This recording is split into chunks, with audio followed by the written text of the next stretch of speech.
नमस्कार बंधुरा आरो एक फूड ब्लग चैनेले सबाइके स्वागत। आज चले एसेছি बांगाली अत्यंत प्रिय एक माछेर रेसिपि निये टेंगरा माछेर झोल। मूलो दिए टेंगरा माछेर झोल आमरा सकले खेये थाकी। এইভাবে টেংরা মাছটা রান্না করলে মাছের স্বাদটা খুব ভালো লাগে। আসুন দেখে নেওয়া যাক এই টেংরা মাছের ঝোলটা আমি কিভাবে বানাই। প্রথমে আলু আর মূলোটাকে সিদ্ধ করার জন্য বসিয়ে দিলাম। আলু আর মূলোটা সিদ্ধ হতে থাকুক, অন্যদিকে মাছের প্রিপারেশনটা করে নিই। শীতের মূলো দিয়ে টেংরা মাছের ঝোলটা আমাদের বাড়িতে সবারই খুব প্রিয়। এই মাছের ঝোল গরম গরম ভাতের সাথে দারুণ ব্যাপার। মিডিয়াম সাইজের টেংরা মাছ ছাড়া সবজিতে আর যা যা লাগবে আলু, সাদা মূলো, কাঁচা লঙ্কা, ধনেপাতা আর কিছুই লাগবে না। আলু আর মূলো দুটোই একই সাইজে সরু সরু করে কেটে নিতে হবে। আলু কেটে জলে ভিজিয়ে রাখতে পারেন, না হলে কালো হয়ে যাবে। মাছ কেনার তাড়াতে লাল মূলোটা আর কিনা হয়নি, তাই কচি দেখে সাদা মূলোটা কিনে নিয়ে আসলাম। লঙ্কাগুলি আধছেড়া করে রাখা হলো। টেংরা মাছগুলি কেটে ধুয়ে জল ঝরিয়ে রাখা হয়েছে।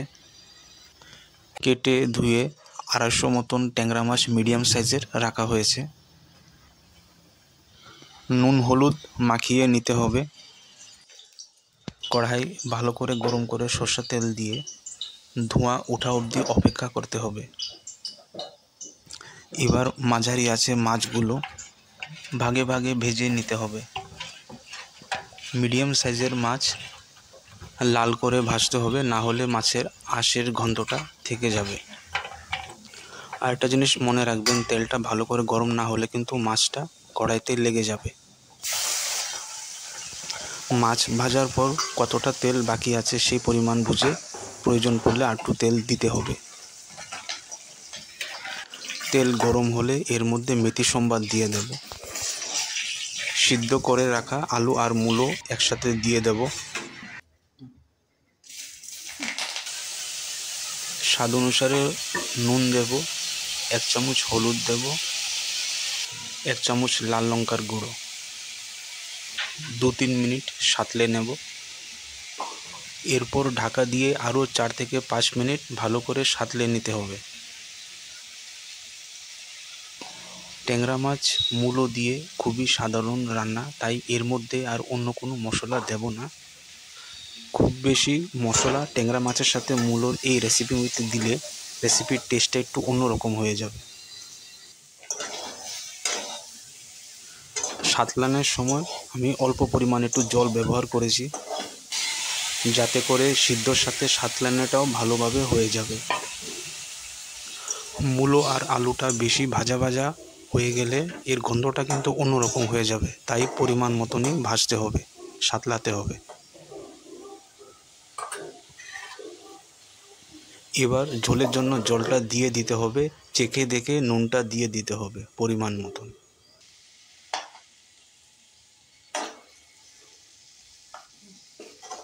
মাছের পাতলা ঝোলে কিন্তু সবসময় নুনটা যত মনে হয় তার চেয়ে কিন্তু বেশি দিতে হয়, না হলে ভাতের সাথে মাখার পর ঝোলটা কিন্তু পাংশে লাগবে। ভেজে রাখা টেংরা মাছগুলি দিয়ে দেব, আর সাথে ছিঁড়ে রাখা কাঁচা লঙ্কাগুলিও দিয়ে দেব। আলু মূলোগুলি এখন কিন্তু নরম, তাই একটু হালকা হাতে নাড়াচাড়া করতে হবে। পাতলা মাছের ঝোল রান্না করাটা একটা ব্যাপার হয়ে যায়, কোনটা আগে দেব কোনটা পরে দেব। সবজির সাথে মাছ দিয়ে রান্না করলে যে মাছটাও ভাঙবে না, সবজিটাও আস্তে থেকে যাবে, বোঝা বড় মুশকিল। লো ফ্লেমে মাছের ঝোলটাকে ভালোভাবে ফুটিয়ে নেব 3-4 মিনিটের জন্য।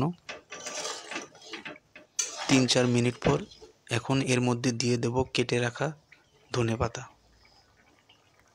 ধনেপাতা কুচি অবশ্যই দেওয়ার চেষ্টা করবেন, তাহলে মাছের ঝোলের টেস্টটা আরও ভালো আসবে। গ্যাসের ফ্লেমটাকে বন্ধ করে দেব। এখন ধনেপাতার ঝোলটার সঙ্গে ভালোভাবে মিশিয়ে নেব। আমাদের টেংরা মাছের মূলো দিয়ে পাতলা ঝোল একদম তৈরি। ভীষণই সুন্দর হয় এই মাছের ঝোলের টেস্টটা। গরম ভাতের সাথে এই ট্যাংরা মাছের ঝোলটা খেতে খুব ভালো লাগে। রেসিপিটা কেমন লাগলো অবশ্যই জানাবেন। রেসিপিটা যদি ভালো লেগে থাকে তাহলে বাড়িতে অবশ্যই একবার এই রেসিপিটা ট্রাই করে দেখতে পারেন। আমার চ্যানেলে নতুন বন্ধু হয়ে থাকলে চ্যানেলটাকে সাবস্ক্রাইব করার অনুরোধ রইল। পাশে থাকা বেল আইকনটাকে প্রেস করলে আমার ভিডিওর নতুন রেসিপির নোটিফিকেশনটা পেয়ে যাবেন। আজকের মতন এই পর্যন্ত।